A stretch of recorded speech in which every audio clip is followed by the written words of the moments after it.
Wearing blue today, and I was wearing blue in that video. For today's Vlogmas, I'm not doing a vlog because I didn't vlog today. I'm just not gonna hold you. However, I thought it would be great, or I want to go back and watch my most popular video. This is when I had a whole different business. It was like my very first business that I attempted to do, and I thought I would lead by example and make a YouTube video all about my story. And while I don't still have that business in that way, I understand that my story is still resonating with so many people. I still receive messages about this video. So many people saying they feel seen and they understand my story. And so before we get too far off into this, because if you're new to me and you don't know what I'm talking about, I'm going to be watching the video, what is called Story Time, I Was Molested. That was great title, by the way. Okay, focus.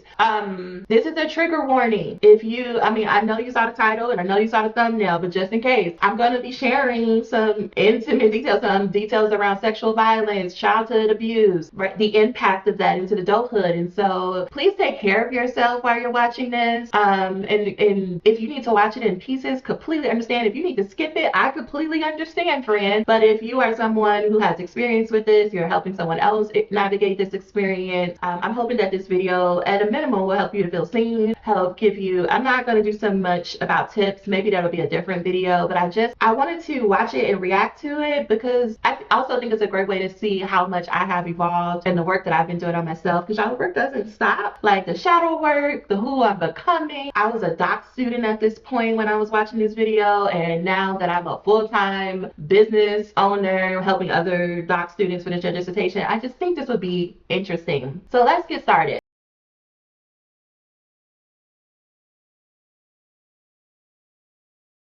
Can't believe I'm making this video. When I was about 2 or 3, I went to stay with me and my brother went to go stay over at my grandparents' place. They had like an apartment, like a 2-story apartment building, and it wasn't unusual for all grandkids to come over the weekend and hang out and sleep over. And so this was just like any regular weekend. Me and my brother went, and it's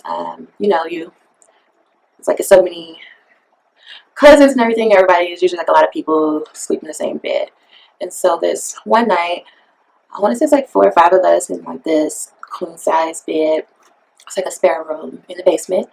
And I had a fun time from what I remember. I remember waking up really like wee hours in the morning, maybe like 2 or 3 o'clock in the morning. And I just remember being really hot, like sweaty. And so I remember just waking up, and I woke up really startled. And I noticed that one of my older cousins was next to me. I don't remember falling asleep next to him, but when I woke up, he was there. This is interesting. Okay, so first I could tell just how nervous I am to record this video. I do have a vague memory of this was probably like the 2nd or 3rd time I recorded it, because I was just so nervous, and I didn't realize I just jumped right into it and started giving out details. Growing up, it was nothing for me to go stay at someone else's house, like cousins, aunts, uncles. Like my mom was always dropping us off. My father, I remember being so frustrated with my mom about it, but at the same time, it was like, where were you? But that's a whole different video, y'all, about parenting and whatnot. But yeah, I do remember waking up and just being in the middle of it and feeling like I couldn't move. There were so many people in the bed is what I remember. And yeah, I just couldn't move. And to this day, I have a very clear like rules around how I sleep. Friends and family, they don't understand it, and it's really not for them to understand. But I am someone who will rarely share a bed with someone unless I'm in a relationship with them, or I've known them for a while. Like I have to be extremely comfortable with someone to absolutely share a bed, but also to share a room. And when I'm in new places, it is hard for me to fully relax and go to sleep, because I'm like, listen, so much happened to me in my sleep. When I open, when I close sort of thing. What's sticking out to me is like abuse isn't just when it happened, there's also lasting impact, consequences of that. And so I didn't say anything. I didn't move. And I do remember like eventually it stopped. But I remember I didn't go back to sleep, and I tried to see if my brother was up, who was sleeping next to me, but he was out. And I just remember I just stayed up until maybe like 6 or 7 o'clock when somebody else woke up. And I just remember being scared and quiet, and my brother asked me what was wrong, and I think I told him what happened, and he was like, well, you have to tell Mama and Daddy, you gotta tell them. And I was really scared because I was like, I was going to get in trouble. I don't want to tell. He was like, well, if you don't tell, I'm going to tell on you. Because that was his response. My brother's 4 years older than me, so at this point he's like 6 or 7. So we go home that morning. If you don't say something, I'm telling you. Yeah, this is still his attitude to today. Like, of course, he would use different words, but he is very much like, you need to tell. For my family, my brother, my parents, if you were to ask them about this, they would say, no, I don't remember that. You never told us. To this day, even though we've had several conversations. And then my brother, he evolved to, like, especially around this time, he evolved to, like, you just got to get over it. It was in the past. I think most of my family is pretty much like, why are you still holding on to the past? Usually when people say that to you, it's because they don't want to deal with their own stuff. And so in order to stop feeling the discomfort, they want to get you to just shut up about it. And if you are someone who hears that over and over, you do not have to shut up about it. Like, those people can manage their own emotions. They can manage themselves. And this is you trying to help yourself and manage your emotions by speaking about it. You are not doing anything wrong because you are talking about what happened to you. It is a part of your story, and it is okay to talk about a thing. So I just want to name that. Do I blame my brother at 6 or 7 having that response? No. But I did want to say that. Another thing that is coming up is probably it's like 2018, like a couple of years after this. I was living in Milwaukee, and my mom called me really early in the morning. And she was crying. I was like, what is happening? And she was like, oh, I think she was looking for an Instagram live that I had done earlier that day. And she somehow got on YouTube and she saw this video and she saw the comments. And she was calling me because she said she felt embarrassed because other people were looking at her and that she swear that she didn't remember it. And I remember distinctively having this thought of like, you do not have to take care of her right now. Like, I don't have to take care of her emotionally, right? Because think about it. I'm in the position, she's crying because she feels embarrassed because she didn't do anything. And so my people pleasing nature would say, oh, I can take care of her because she feels bad. But for all intents and purposes, she should feel bad, right? This is not a thing that she shouldn't feel bad about. Like, she should feel bad. And not like, and I'm trying to punish her or anything. It's just that I'm the one, as a little kid and even now, who needs to be taken care of. I don't have to be the one who takes care of her. I can have empathy for her. I can have compassion for her, but I'm not required to take care of her emotionally. And what I mean by taking care of her, I mean, like, I didn't have to tell her like, oh, it's okay, or you don't have to cry. No, I just let her simply talk and have her feelings. And so I encourage you to just let people have their feelings. You do not have to take care of them. If they want to keep talking about it and they're fishing, you can nod, or you could make up something and walk away. Like, honestly, you do not have to take care of yourself, other people, because abuse will tell you, especially sexual abuse, will tell you that your role is to make everyone else okay. No. And they're like, what? And I remember they just had these looks of horror on their face. Like, they're just, I don't know. I don't think I could describe it as like anger and disgust. And I thought that's how they felt towards me because I didn't understand. I just, went in and was like, yeah, you touched me. And I remember my dad was about to take a bite of something to eat with a fork, and then he just dropped it. He didn't know what to do. And my mom, I just remember her yelling. That's all I remember is her yelling. And she ran out and she made a phone call, and they're like, just go take a bath. And all I remember is just going to take a bath and going about the day as if like nothing happened.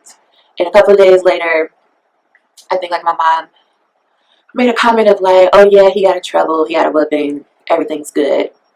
But I was back over at my grandparents' house probably that week, back around the same cousin, and things went on as if, nothing happened. And so my mind, I didn't think anything of it. I just was like, oh, I got in trouble, but it's not too bad. So, things are normal.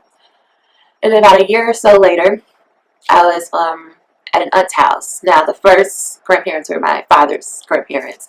And this situation was my mom's sister. This first part was me around 3 years old explaining the very first time I was molested. And that was the reaction of my parents. I can't imagine, like, at that point they would have been, I don't even think my mom was 30, or she just turned 30. And my dad then would have been 41. That's wild, first of all. I'll come back to that. I don't know, like, as someone who is 38 now, now, without the context that I have in terms of my own experience, I can't imagine a 3-year-old coming to me and telling me that's what happened. And then how do you navigate that? And especially when it's your family. Yeah, I don't even know what that phone call was like that my mom made. The fact that she was the one making it when it was my father's family. Yeah, it's interesting. Yeah, and then the turn back around a year later, the exact same thing happens, but on the opposite, on my mom's side of the family. Yeah. Me, I think at this point, only maybe me and him might have been up, and like one other cousin, a younger cousin. And we were like in my aunt's bedroom, all in the bed, just like watching TV. And I woke up and came in, and he was like, "Oh, you can come and lay next to me." And we were like I laid in front of him and spoon. And I was so excited because I was like, "Yay, somebody paid attention to me." I was one of those kids that, like, I played and talked to other people, but I was just really happy just being by myself. Like, I didn't really need that much. But I really think, even at that young age, I really think like, oh, it's really interesting how I even described that of like, I was happy being by myself. I didn't really need that much attention. I was 4. 3 and 4. Every 3 and 4-year-old needs attention. Every 3 and 4-year-old needs to feel special. It's kind of part of the deal. And so I'm thinking like, even now, and I catch myself sometimes even describing myself like that, like, oh, I'm real lucky, I do well by myself. Trauma. It's called trauma. It's called being emotionally and physically neglected. Like, let's call it spade a spade. I just have a lot of things around, and maybe this is also another video. I hope someone is keeping track for me of all the videos, but like, it just reminds me of, like families will say, well, you had a roof over your head, you had clothes on your back, you had food in your belly. What else did you need? I took care of you. Humans need emotional and physical connection. Like, that's not on your basic needs. As Maslow said, that's the floor, not the ceiling. So I need so much more, right? But yeah, that is fascinating to me that even now I would describe myself as like, I don't need that much. And while I can fully entertain myself inside my mind, if you're familiar with human design, like the way my chart is set up, I can live in my head. There's world, and that does not negate that the adults in my life were not paying enough attention to me, even after a very strong warning, or after a strong, what is the word? Yeah, I'm gonna go with warning. Like, after a strong warning that they needed to. Thinking like what's going on, but I also remember, like, I don't know, like it was like a secret. Like, I was excited, and he put his hands, and he was touching on me, and eventually his fingers went inside me, and I just remember like not wanting to say anything, not wanting anyone else to see, because at this point other cousins were coming in to watch TV, even my brother, and no one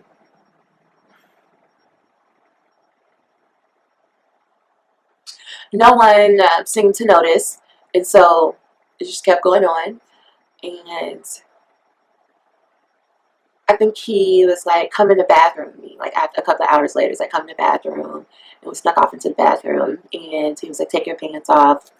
Just because both cousins were much older than I was, like at least by like 8. What's also standing out for me is, why me? When I was growing up a lot, I used to have that question of, why me? What was it about me? And now I can tell you there's so many factors why I was an ideal candidate for grooming, because it's what all of this was. And even at this point, and as a little kid, I didn't know that this didn't start in the bedrooms. It started before that. And abusers, perpetrators can tell who is going to be the easy target or prey. I wasn't being really watched on. I was mostly by myself. I was really shy. I didn't talk much, and when I did, I didn't really talk loudly. So yeah, like, I look like someone that it would be easy to get alone and no one would notice. Y'all, like, that shows up so much in my life. Like, of course I've done work on it, but like, watching it, that's what's standing out of, because of my nature, because of being shaped by trauma and all the things, I have to work harder at being like the don't fuck with me attitude. And sometimes I forget, like, I'm just in my zone, and then yeah, like, someone comes, and because I'm so happy and excited that people are paying attention to me, I'm like, yeah, I'll entertain this relationship. And this year especially, I've been doing a lot of work around who are the people I have relationships with and why am I in a relationship with them. And I found like a lot of people met this pattern, not in like a sexual abusive way, but more in attracting a lot of takers and people, yeah, who are abusive in nature. And another video, but like, I am still working to unravel the impact of having such an early form of like severe trauma and for it to go on as long as it did. Y'all, like this year too, I am really realizing and accepting. Like I always knew that I would be dealing with this for the rest of my life to some effect, but I didn't realize just how much of an impact it had on me. And now I can see more of the impact. And I know I'll see even more, but like this is ongoing work. There's ongoing things I have to do to take care of myself. Complex PTSD is a real thing. I have that as a diagnosis, and it impacts relationships. It impacts how I show up to work. It impacts how I think. It impacts how I take care of myself. Like, y'all, it is so layered, and it makes sense because so much happened at a young age. But I don't know. And I told her, like, yeah, this has been going on. And I just remember her yelling at me, like, what? Why would you do that? She'll whip your ass. You know better than that. Why would you do that? And then she ran back into her job, and I don't know what happened. And I just remember her yelling at me the whole way home. I'm watching this and I'm realizing this is that day when I told her. I honestly feel this. I feel like that day is when it's cemented in my little brain. You do not tell people bad things. You don't tell them, or not only do you not tell them bad things, but you don't tell them anything about you, because every time you do, or every time you need help, people yell at you. Because you gotta remember, I'm young, right? And for little kids, things are black and white. They're not, there's no nuance. It's very much like, oh, I shouldn't have done that because now I'm in trouble because now she's yelling at me and now she doesn't like me and my brother doesn't like me. Like I honestly felt that because neither one of them had a loving response. Now, being 38 now, I can tell you, like, for them, they probably thought they were being loving because they were like, gotta do something. But to us, what, 5, 6 year old? No, that's not loving. It is terrifying. I was terrified, and then I got yelled at on top of that. Like, I feel just so sad for her because first, it also took a lot of courage and a lot of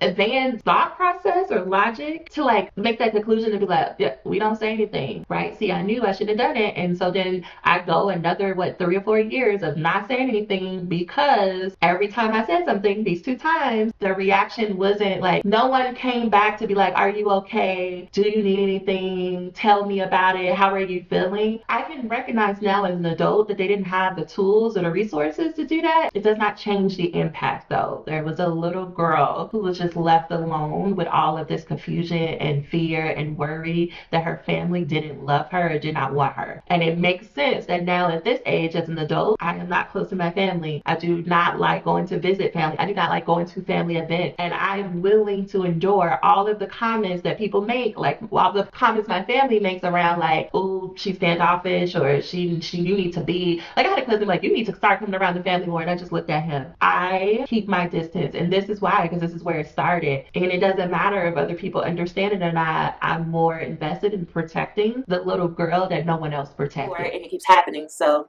that went on for another 4 or 5 years. Just full-blown sex, oral sex, anything that you can imagine sexually that would happen. I remember there were times I would try to stop it. I would try to tell him no. I would try to hide from him, but he would always find me. And he would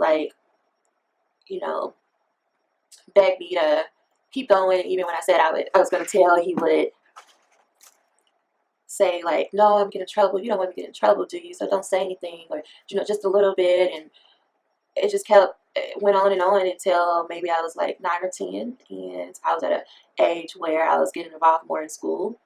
And so I could have an excuse of like, oh, I can't go to my aunt's house this Sunday because I got to do something for school. Or my mom was more okay with just saying, no, I'd rather stay at home. I still can tell you how it feels when that cousin in particular was saying, don't say anything, don't tell me, you don't want to get in trouble, do you? Because that feeling shows up now. And like this year I was telling you about me ending relationship, it was showing up in relationships. And I'm just not making a connection. Like I know what that feeling feels like, and I know I get uncomfortable, but just watching this now is reminding me that feeling, like I can use that as an indicator that I don't want to do something, that a situation is not it's not in alignment, or I don't want to be around these people. And to remind myself that I am no longer 3 years old, that I am someone who has the power to decide, no thank you, I don't want to be in this relationship, I don't want to be in this situation, and I can leave and I can protect myself in a way that I couldn't. But like, PTSD is real, y'all, and I will go back to that moment. Like in a relationship, if I start to feel that, I will go back to thinking I am 3 or 4 or 5 and that I can't say no. And so I'm just realizing that even now watching this video.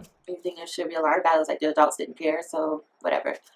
And And so for the most part, I didn't think anything was wrong with it. I was just happy for it to be over.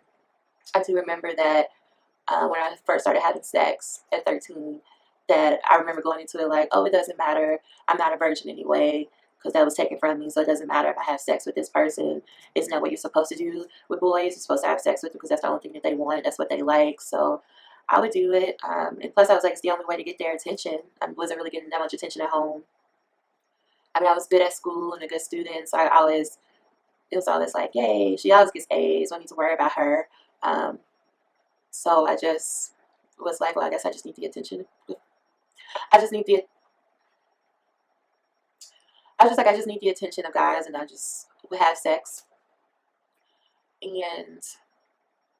But I never felt right. I never felt like worthy, or I always felt dirty. I always felt like it didn't matter, or like no one really cared because, all this happened, and, no one was there to protect me. Ooh, I just remember recording this and like all of the emotions coming back around, all the shame, like the toxic shame I felt as a teenager, being like, well, yeah, this is the only thing I'm good at. This is the only thing people want me for. And I just remember just having so much shame. Like, I don't know if I said in this video if I didn't let it get this far or not, but I just remember my friends being like, why do you have to have sex with everyone? And I didn't have an explanation. And it just felt like I was back trying to tell my parents, hey, this happened to me. I just felt not understood or not given the benefit of the doubt. Maybe that's what it is. And then I just felt like internally I was just a bad person. That's shame. And it's toxic shame because it's something that like spins and spins and spins. Okay, I have to take a break because the exterminator is I don't want to here. go to anything involving him. And she was like, what? It's family. You need to stop being like that. You're always being antisocial. And I was like, he molested me. Why do I give a fuck about him getting married or whatever is happening in his life? And she looked at me and she was like, what? You never told me that. And I just couldn't believe it. Like, what do you mean I never told you that? I told you that twice. She was like, no, I swear to God, you never told me that. You never told me that happened to you. I'm sorry. And she just got quiet and she just started crying and I just walked off. I don't even know what's coming next in the next 6 minutes, but I do remember this time. I think I'm explaining the story where I told my mom, like, essentially you can kick rocks with open toe shoes on. Like, I even have a podcast episode. If I remember, I'll be editing this. So I'll link it down in the show notes if you want to listen to that episode where I go into the conversation that I had with her, where I told her, girl, I'm done. Like, I'm so done. Like, it's actually a 2-part episode. And while I'm not actively releasing episodes in that podcast right now, I do think that would be helpful for anyone who has been in a similar situation, or you just want to feel less alone, or you want to know how I did that. I'll be sure to link those episodes down below. He got out of jail for something unrelated, I think. And he wants me to come and see him, so I'm going to take the girls over to see him. And at first I was shocked, like, what are you doing? And I just made up some excuse, like, I got to get off the phone. And I kept thinking, and I was like, no, you can't be silent anymore, you got to talk. And I texted her and I said, we keep having this conversation, and I don't know what else to do, but I'm going to need you to not talk to me about him. Don't ever mention him to me. Don't mention his name to me. If that's what you want to do, that's fine. But when you talk to me, don't mention him. But I told you he's molested me, and I can't stop you. But for me, I'm gonna need you not to talk about him to me. And I said, like, I need some time to think about this. Don't call me back. Don't text me because I can't talk to you right now because I'm just too upset. And of course, the phone. She texts back and she says, I forgot. I'm sorry. Please forgive me. I love you. But all I could focus on is that you forgot. This is not our first time having this conversation. It's not second, third, or fourth. And for you to keep saying you forgot, it angered me. And so she called and I sent it to voicemail.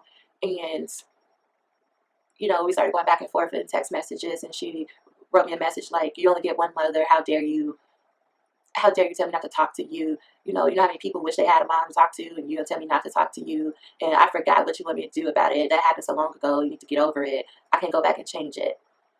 And I just snapped and I said, you know how many people wish they had a daughter like me?